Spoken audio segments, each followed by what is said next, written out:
იერუსალიმში მასშტაბურ ხანძარს ებრძვიან, რის გამოც ისრაელის ხელისუფლებამ საგანგებო მდგომარეობა გამოაცხადა.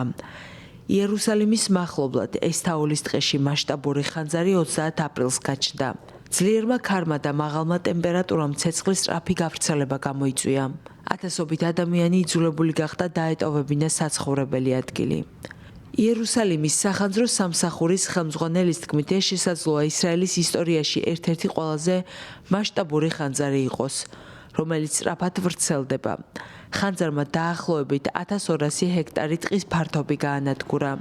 დაიხურა იერუსალიმი თელ-ავივის დამაკავშირებელი მთავარი ავტომაგისტრალი და სხვა მნიშვნელოვანი გზები.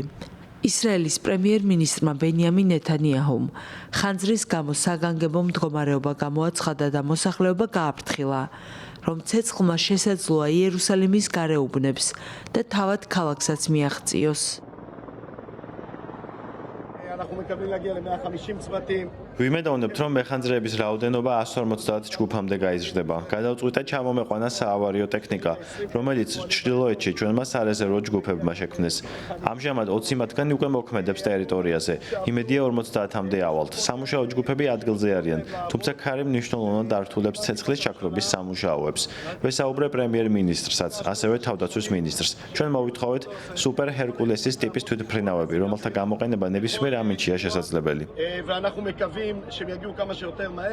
რაც შეეხება დაშავებულებს, ბოლო ინფორმაციით დაახლოებით 23 ადამიანს გაეწია სამედიცინო დახმარება.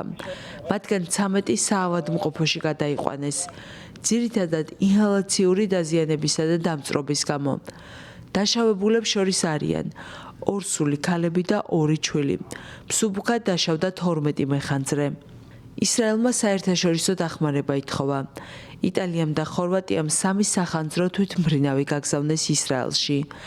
ასევე ისრაელს დახმარება შესთავაზეს კვიპროსმა, ბულგარეთმა, რუმინეთმა, ესპანეთმა და საფრანგეთმა. ხანძრის გაჩენის მიზეზები ჯერ კიდევ დაუდგენელია.